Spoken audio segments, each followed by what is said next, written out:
Welcome to my class student. It's class 7 English Honeycomb. We are doing poem 3 The Shade. This is question answer and this is session 5. In this, as you know, the poet had described a shade that is very deserted, very old. Nobody dared to go inside or nobody had gone there for many years.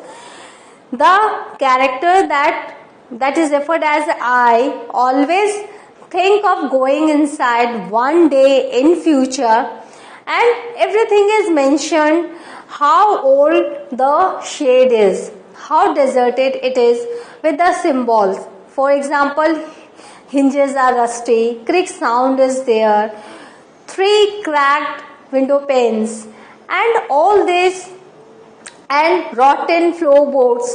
Everything is showing the shade is almost deserted. Now we will do the question answer of this poem. Working with the poem, answer the following question. Who is the speaker in the poem?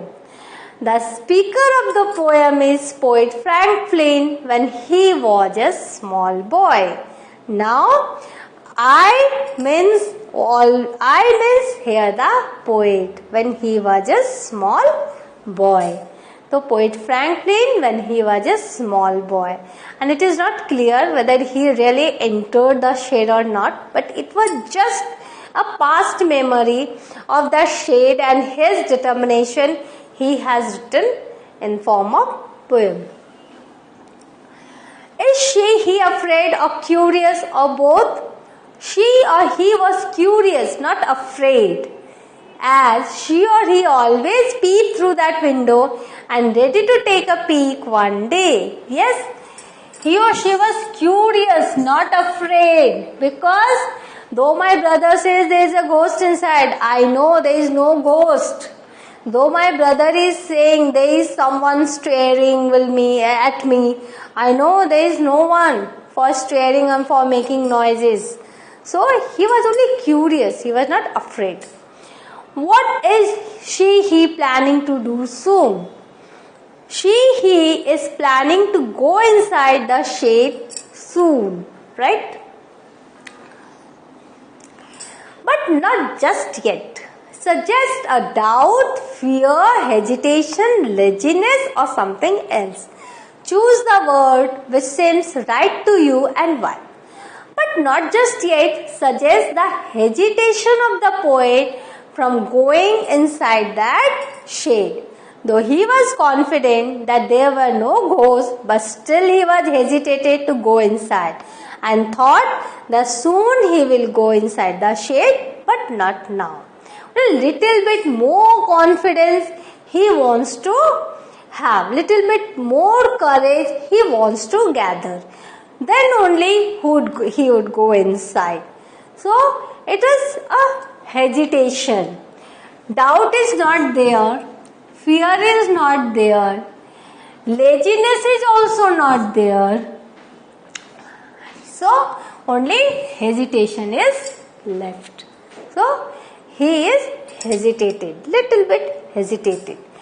Suggest the hesitation of the poet from going inside that shade.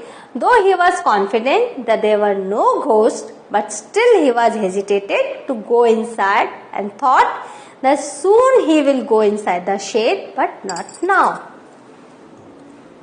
Is there a room in your house or a house in your neighborhood locality where you would rather not go alone and never at night?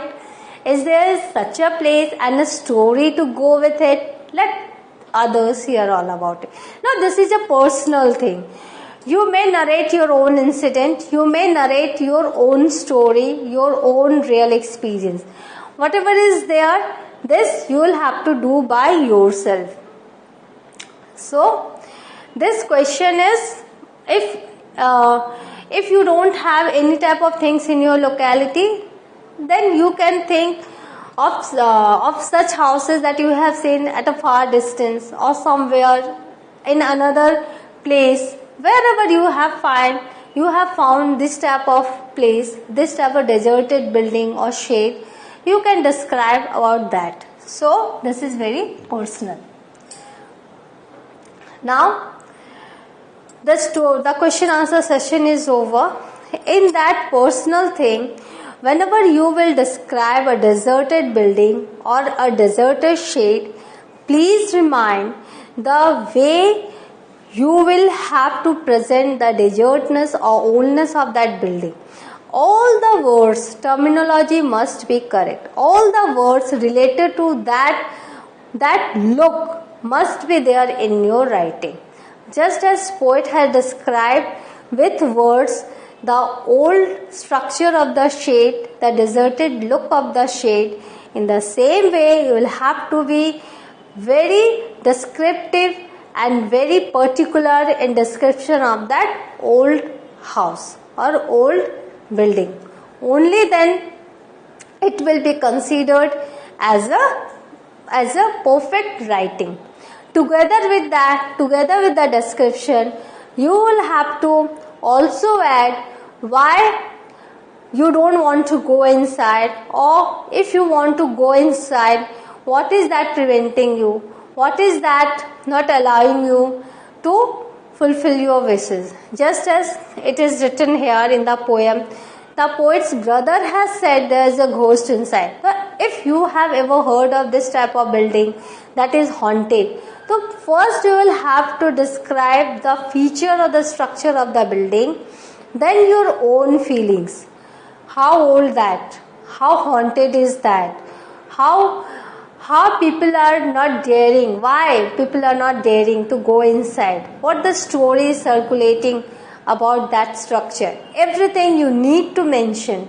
Only then that writing, that paragraph will be considered as a correct one.